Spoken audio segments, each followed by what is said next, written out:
The emergency frequency had been cycling for 11 years, 3 months, and 9 days. A haunting, childlike whisper buried inside a carrier wave that most species had long since stopped scanning. The signal was weak, degraded, drifting through the galactic void like a message in a bottle that had spent too long in the dark. When the human pilot first decoded it, she was alone in her cockpit, 40 light-years from the nearest friendly port, with a failing life support system and absolutely no reason to care about a ghost transmission from a dead sector. She listened anyway, and what she heard broke something inside her that she hadn't known was still intact. The voice belonged to a child, not a human child. The cadence was wrong. The pitch carried harmonic overtones that human vocal cords couldn't reproduce. But the emotion was universal. Fear, loneliness, the terrible bone-deep certainty of abandonment. The child was reciting what sounded like a prayer or a protocol, syllables repeated with the mechanical precision of someone who had said them thousands of times before. "This is Refuge Station Cal 11. Our guardians are gone, our systems are failing. We are 147 juveniles awaiting extraction. No adults remain. Please, anyone. Is anyone there?" The message repeated, then repeated again. The timestamp on the recording was over a decade old. Kaylin Vasquez sat in her damaged transport ship, blood drying on a cut above her eyebrow, and listened to the loop 7 times before she made a decision that every rational instinct told her was suicide. She rerouted power from her already struggling navigation systems to boost the long-range comms. Then she keyed the response that would change everything. "Refuge Station Cal 11, this is Captain Kaylin Vasquez of the Independent Transport Odysseus. Your message was received, I'm coming." She had no idea if the transmission would reach them. She had no idea if anyone was still alive to hear it. She had no idea that the 11-year-old distress call had become something far worse than a simple cry for help. The story of how one human answered was about to become a legend the galaxy would never forget. The Odysseus was not a rescue ship. She was a battered, patched-together freighter that had been old when Kaylin's grandmother flew her, and that had been 3 generations ago. The cargo hold still smelled of the illegal spices she'd been hauling when a privateer's missile shredded her engine housing and left her limping through uninhabited space. Her life support was running at 63% efficiency. Her FTL drive had developed a worrying vibration that suggested catastrophic failure within the next 2 jumps. But she had fuel. She had a pilot who had survived worse odds. And she had a destination. The Cal system was technically inside the boundary of the former Zinari Compact, an alliance of 12 species that had collapsed during the Great Silence, a period of galactic history that historians still argued about. What everyone agreed on was that the Compact had fallen hard and fast, overwhelmed by something that most records either refused to name or described in frustratingly vague terms. The worlds that had once belonged to the Zinari were now either dead, abandoned, or claimed by powers that had no interest in inheriting their humanitarian obligations.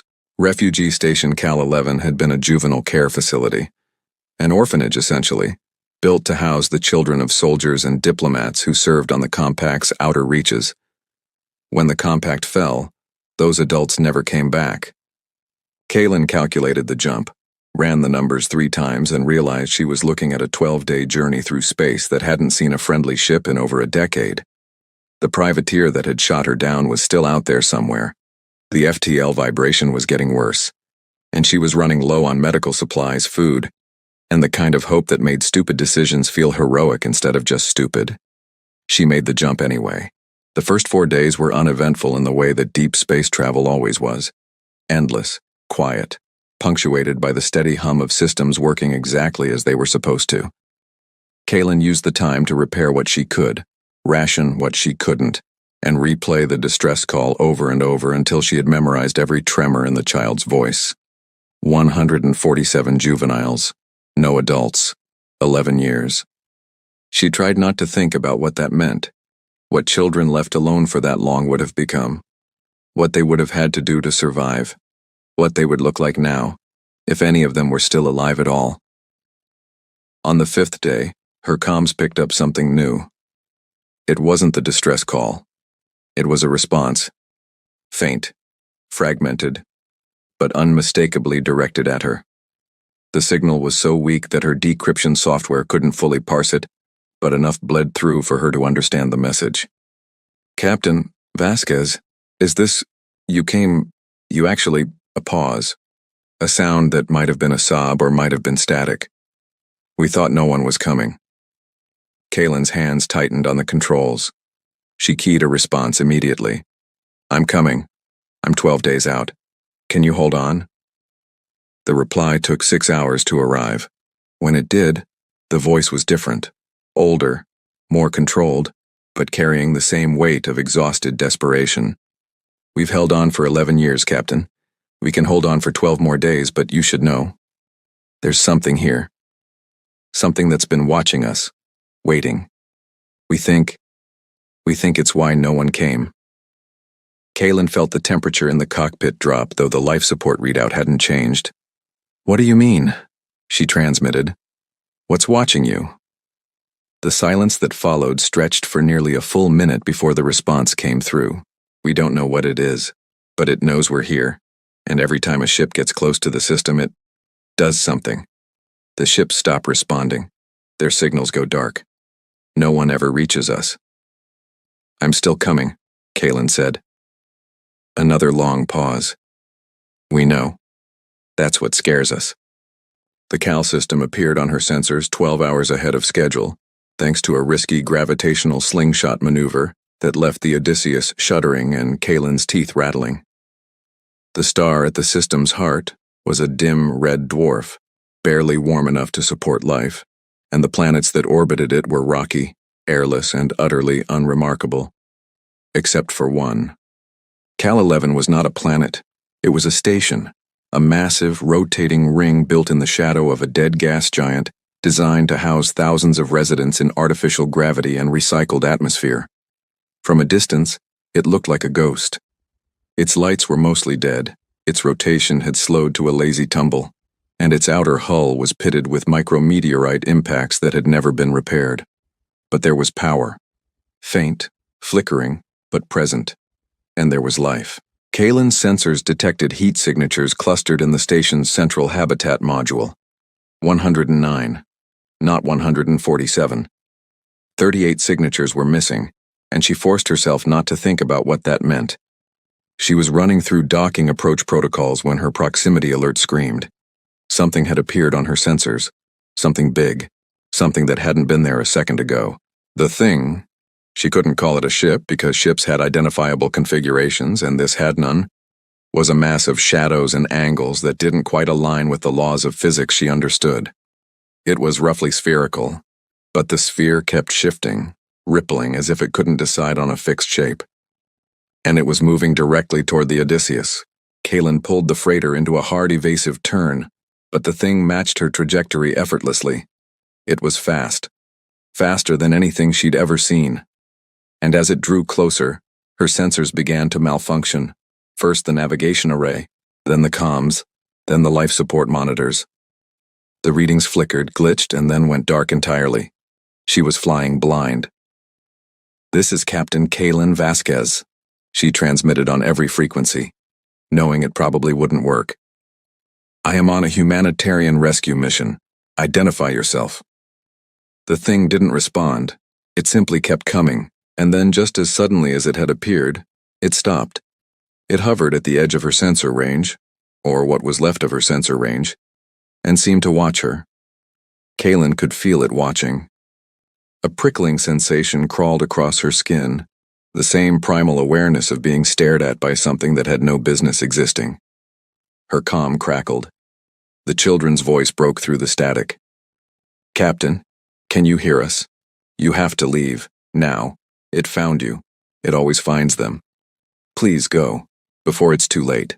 Kaylin looked at the shadow thing, looked at the station, looked at her failing systems and her dying ship and the 11 years of unanswered prayers floating in the void between. "No," she said quietly. Then she pushed the throttle forward and flew straight at the station. The thing followed. The docking collar barely sealed. Kaylin had to manually override 6 different safety protocols to force a connection, and even then, the air that hissed into her ship's airlock smelled wrong. Stale, chemical, laced with the metallic tang of recycled atmosphere that had been filtered too many times. She sealed her helmet anyway, checked her sidearm, and stepped through the door. The corridor beyond was dark. Emergency lighting flickered along the walls, casting long, trembling shadows that seemed to move independently of her own. The station's gravity was weak, maybe a third of standard, and every step she took sent her floating slightly higher than she intended. She called out, "This is Captain Vasquez, I'm aboard. Where are you?" No response.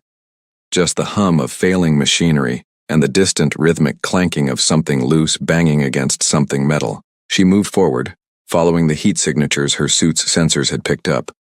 The corridor opened into a larger chamber, once a common area, now a patchwork fortress of salvaged panels and jury-rigged barricades. The children had built walls, they had built defenses, and as Kaylin's eyes adjusted to the dim light, she realized why. The walls were covered in drawings. Not the innocent scribbles of happy children, but desperate, frantic images scratched into the metal with what looked like sharpened tools. Figures with too many limbs. Eyes in the darkness. A shape that was never quite the same twice, always shifting, always watching. And beneath each drawing, the same word repeated in a dozen different languages. Hungry. They call it the stillness. The voice came from behind her.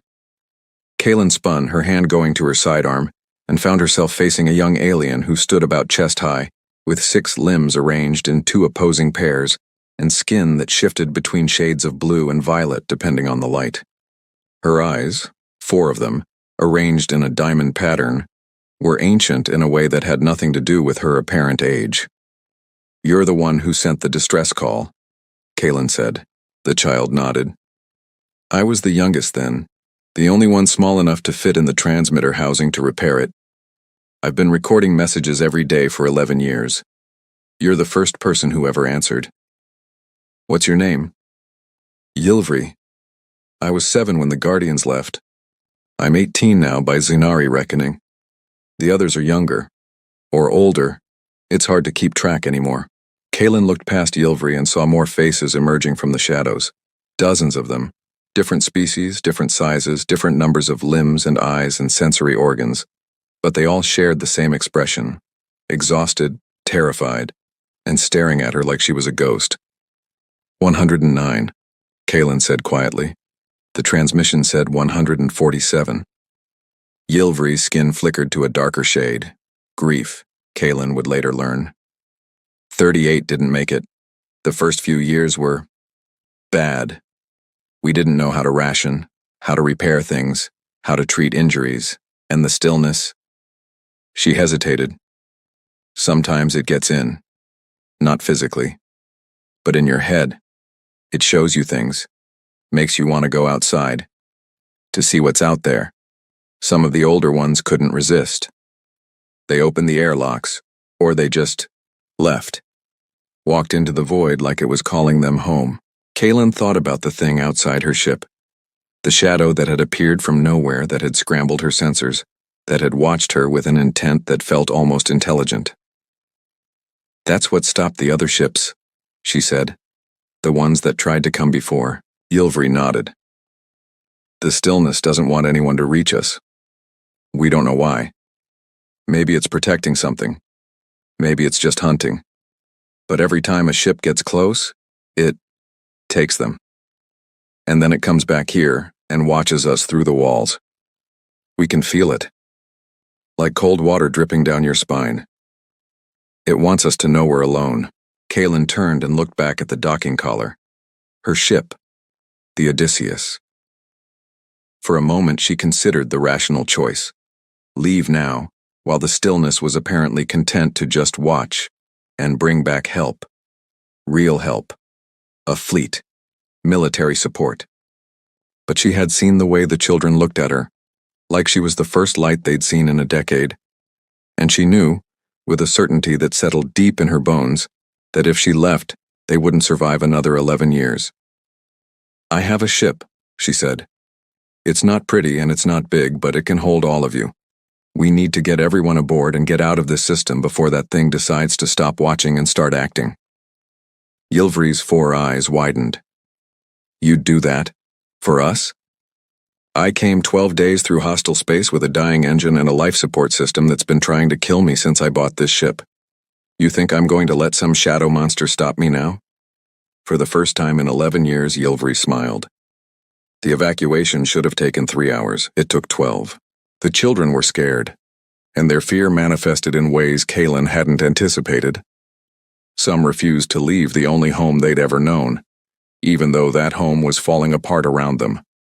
Others had developed agoraphobia so severe that the thought of stepping into the docking corridor triggered violent panic attacks. A few, the youngest, the ones who had been born on the station after the Guardians left, didn't understand what outside meant and had to be carried, screaming, through the airlocks. Kaylin handled each case differently. She sat with the resistors and listened to their fears without judgment. She held the panicking ones and talked them through their breathing, even though their respiratory systems were nothing like hers. She made the youngest ones laugh with terrible jokes about her ancient ship and her even more ancient piloting skills. And all the while, she could feel the stillness watching. It was everywhere, in the flickering lights, in the static on her comms, in the way the shadows seemed to stretch toward her whenever she wasn't looking directly at them. The children felt it too. Their skin colors shifted, their breathing quickened, their extra limbs curled protectively around their bodies. But none of them said anything. They had learned, over 11 years, that acknowledging the stillness only made it stronger. By the 8th hour, Kaylin had moved 73 children onto the Odysseus. The cargo hold was packed with bodies, all of them pressed together for warmth and comfort, and the life support system was already struggling to keep up. She had 36 left to go. That was when the stillness stopped watching and started acting. It began with the lights. All of them, station-wide, flickered once and died. The emergency backups failed to engage. Suddenly, Kaylin was standing in absolute darkness, surrounded by the sounds of children who had stopped breathing. Then came the cold. A deep, bone-chilling cold that had nothing to do with temperature and everything to do with presence. The stillness was inside the station now. She could feel it moving through the corridors like a tide of nothing, erasing everything it touched. "Everyone stay calm," Kaylin said, her voice steady despite the adrenaline flooding her system. "I need everyone to hold hands. Form a chain. We're going to walk to the ship together." A small hand found hers in the darkness. Then another. Then another. The children linked themselves together, a fragile chain of terrified beings, and Kaylin led them forward through the black. The stillness tried to stop her. It whispered in her ear. Not words exactly, but impressions. Images of her ship exploding, of the children dying, of her own body floating frozen in the void.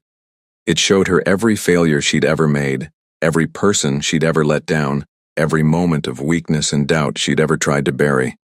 It showed her the faces of the 38 children who hadn't survived the past 11 years, their bodies drifting away from the station, their eyes accusing.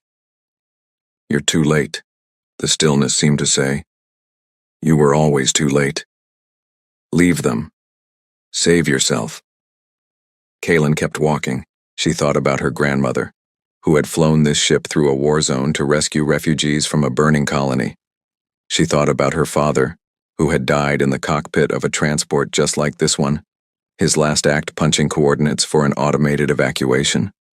She thought about the message she'd heard 11 years late, the child's voice asking if anyone was there, and she thought about how many other messages were probably still floating through the void, unanswered. She was not going to add to that number. The docking collar appeared ahead, a faint glow in the darkness. The Odysseus's airlock was still open, still waiting, and Kaylin pushed the children forward, counting them as they passed through the door. 36, 37, 38. She was the last one aboard. She slammed the airlock shut, sealed it, and ran for the cockpit. The stillness followed. The Odysseus lifted off the station with a shudder that rattled every bolt in her frame. The docking collar sheared away, and debris clanged against the hull as Kaylin pushed the throttle to maximum. The freighter surged forward, away from the dead station and toward the system's edge. Behind them, the stillness expanded. It was no longer a shape. It was a wave. A rolling front of absolute black that swallowed the station whole, that reached for the ship with tendrils of shadow and cold. Kaylin's sensors were dead. Her navigation was dead. Her comms were screaming static. She was flying on instinct and memory, pulling up the star charts she'd memorized 12 days ago and praying she hadn't made a mistake. "We need to jump," she said aloud, though there was no one in the cockpit to hear her. "We need to jump now." The FTL drive was still vibrating. Worse now. The engine housing was groaning in a way that suggested imminent catastrophic failure. But the stillness was closing, and Kaylin knew, she knew, that if it caught them, none of them would ever be seen again. She punched the coordinates, she engaged the drive, and nothing happened. The stillness had reached the ship. She could feel it pressing against the hull, seeping through the metal, filling the cockpit with a cold that fogged her breath and crystallized on her controls. The FTL drive sputtered, died, and refused to restart. "You cannot leave," the stillness seemed to say. "You are mine now. You are all mine." Kaylin closed her eyes. She thought about the children in the cargo hold, 109 of them, huddled together, waiting for her to save them. She thought about Yilvri, who had spent 11 years sending messages into the void, hoping someone would answer. She thought about the youngest ones, who had never seen a star outside a viewscreen, who had never felt real wind or real rain or real sunlight. And then she thought about something else. The Odysseus had another drive, an older one that her grandmother had installed during the war, a backup that had never been removed because removing it would have required admitting that the ship wasn't invincible. It was dangerous. It was unstable. It had a failure rate of nearly 40%, but it didn't rely on the navigation systems. It didn't rely on the sensors. It relied on a direct neural interface, pilot to engine, thought to action, and the stillness couldn't block what was happening inside her own mind. Kaylin reached under the control panel and pulled the emergency release for the backup drive.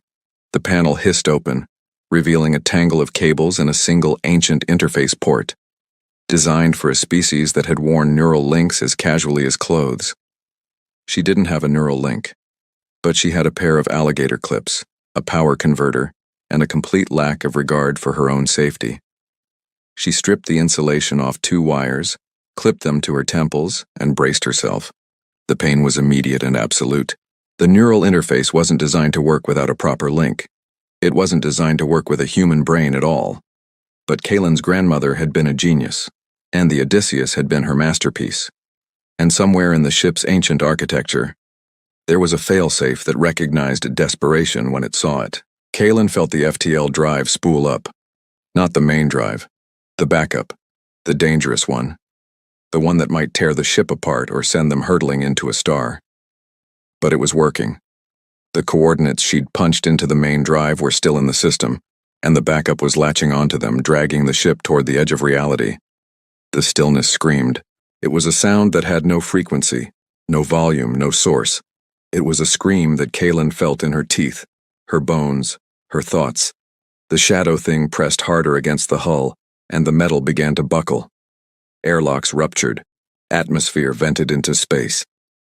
Somewhere behind her, children were crying, but she couldn't hear them over the roar of the drive. "Let go," the stillness whispered. "Let go, and I will let them live." "I only want you." Kaylin's hands were shaking on the controls. Blood dripped from her nose, her ears, the corners of her eyes. The neural interface was burning through her nervous system, lighting up every pain receptor she had. She didn't let go. She thought of her grandmother flying through a war zone. She thought of her father dying alone in the cockpit. She thought of Yilvri, recording messages for 11 years, hoping someone would hear. And then she thought of the one thing the stillness hadn't accounted for: human stubbornness. 109 children, she said through gritted teeth. 109 reasons to live, and you're not going to take a single one. She slammed her fist on the activation switch. The Odysseus jumped. When Kaylin opened her eyes, she was floating. Not in zero gravity, in the cockpit, surrounded by debris and sparking wires and the faint, acrid smell of burnt insulation. Her head was pounding. Her vision was blurry. The alligator clips had melted off her temples, leaving small burns on her skin. But the ship was still intact. The FTL drive had gone silent, which meant they were either in normal space or scattered across several dimensions. And the children were still alive. She could hear them in the cargo hold, crying, shouting, laughing with relief. They had made it. Kalen pulled up the navigation display. It flickered, glitched, and then resolved into a familiar star chart. They were in human-controlled space. Just barely. The nearest outpost was 3 days away at sublight, but they were safe. The stillness couldn't follow them here. She slumped back in her seat and let out a breath she felt like she'd been holding for 12 days. The comm crackled. Ylvri's voice came through, trembling but steady. "Captain? Did we make it?" Kalen smiled even though no one could see her. "Yeah, kid," she said. "You made it. You're all going to be okay." There was a long pause. Then softly, Ylvri spoke again. "The Guardians always told us that no one was coming. They said it was too far, too dangerous, that we shouldn't hope because hope would only hurt us in the end." Her voice broke. "But you came anyway. You came." Kalen closed her eyes. The pain in her head was fading, replaced by a warmth that had nothing to do with the ship's failing heaters. "That's what humans do," she said. "We answer." 3 days later, the Odysseus limped into a human outpost on the edge of colonized space. The outpost commander took one look at the ship, its hull buckled, its atmosphere leaking, its engines held together by prayer and spite, and immediately declared it a miracle that anyone was still alive. The children were taken to medical facilities, fed, clothed, and given the first real beds they'd slept in since they were too young to remember. Human doctors worked alongside alien healers, sharing knowledge and resources, and within a week, all 109 of them were declared stable. Kalen spent most of that week in a hospital bed herself, recovering from neural damage and exhaustion. She received exactly one visitor, Ylvri, who stood by her bedside for nearly an hour without speaking, simply holding her hand. Finally, the young alien spoke. "What happens now?" she asked. Kalen looked at her. At the 4 ancient eyes, the shifting skin, the hands that had recorded a decade of desperate messages into the void. "Now," she said, "you get to live. Really live. You get to see stars from the ground. You get to feel wind and rain. You get to grow up and become whatever you want to become. And you get to remember that even when no one comes, sometimes someone does." Ylvri's skin flickered through a rainbow of colors. Relief, gratitude, hope, love. "I'll never forget," she said. "None of us will." And somewhere in the darkness between stars, the stillness waited. It had lost this time, but it was patient. It was always patient. It would find others, other children, other cries for help that went unanswered. But for 109 young beings, the story ended differently, because a human pilot answered. And in a galaxy full of silence, that made all the difference.